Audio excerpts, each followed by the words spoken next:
you are changing the scheme, and if they were asking questions, some of the defensive guys that you were able to keep, was that tough, or what do you tell those guys? Well, obviously it was a clean slate for everybody. Everybody on the team right now on defense has a clean slate. Everybody gets to start over, and the new guys coming in, and obviously it's a benefit to them because they only come in 15 days behind as opposed to coming in 2 and 3 years behind in the scheme. So I think as a recruit, you're probably going, I got a pretty good chance to maybe play early because it's a new scheme for everybody.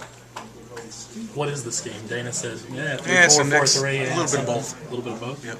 Based on our personnel.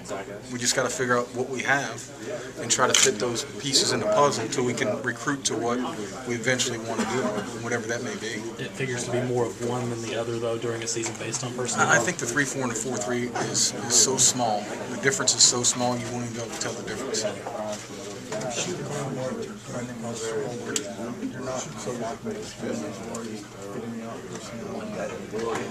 Yeah, I mean, there aren't enough big D linemen in the country, and so it's very hard. You're very limited in the amount of guys that you can get, to rush the passer. The big 4 down guys, you don't get that. So you got to adjust your scheme accordingly to what you have on your campus.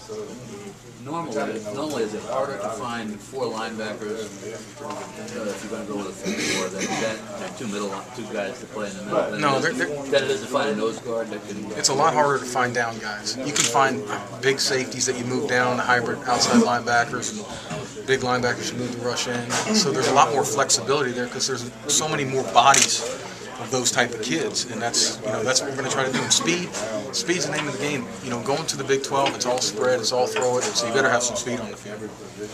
Saying that, it would make more sense that you would probably be 3-4 at least the first year, right? Rather than 5. Right. You will be some 3-4, but there are times we got to go to 4-3 when we get a run ball team that wants to run it down your throat. So we're going to have to do both just to survive different, down and distances. What has the situation been like so far with no official announcements really of your own position, of Mike Smith's position, just that you've both been hired? Usually I think of a DC would want to come in and be able to bring on his own staff, but it seems like this has kind of just been like everything coming together as a whole rather than you coming here and saying, these are my guys. Well, Dana and myself are working together to try to put together a staff that's cohesive, not only with the defense, but with the entire staff all together. And those assignments will be dictated at a later time, but we pretty much know what direction we're going. Dana wants to wait until we get everybody hired to announce the positions. You say at a later time, is there any sort of projection of like this is what we should know by? That's a Coach Holgerson question. Okay. How did the scheme change come about? Was that something that Dana interviewed? Was that something you brought about with him? How did this idea develop? Just both of us talking about the state of college football and the state of defenses and the state of offenses and how it's so fast. And you look at Pittsburgh and what they do in the 3-4 and they create so many problems, and it's difficult for offenses to pick up a lot of moving pieces. When you line up in a stagnant 4-3 or a 3-3 stack, whatever it happens to be, and you just sit there, they're going to know what you're in. So I'd anticipate a bunch of moving around and a bunch of people coming from all different directions.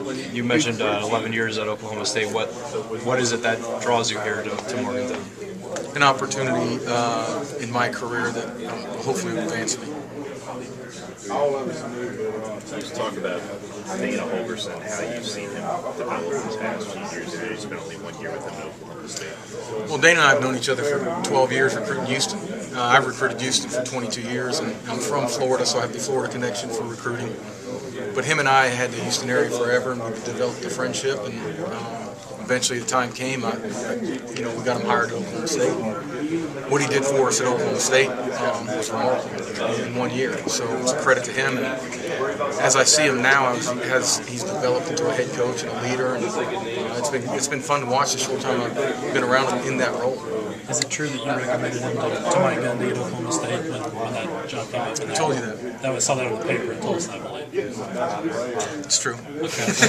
So what is it about him that led you to do that then and that made you want to work for him now? Didn't want to defend him. Number one. I've been a defense coach my whole life. I didn't want to defend him, and I thought he'd be a great fit for what we had at Oklahoma State. And, the reason why I came here is, like I said, it's an opportunity for me to grow.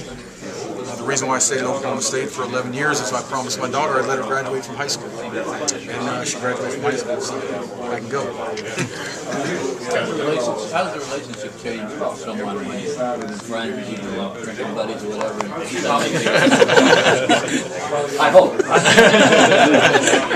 And suddenly, now he's the boss. I mean, that's just being mature and being a professional. It's just a matter of, he's the boss. I respect what he says, but I think our friendship tends to lend to him. He's going to respect what I say, and we're going to work together. It's not he's in charge and everybody's underneath him. We all work with this thing together, and we're going to develop this team as he sees the direction it needs to go, but with help from the leaders on both sides of the net. I'm not sure if the question was really asked in there.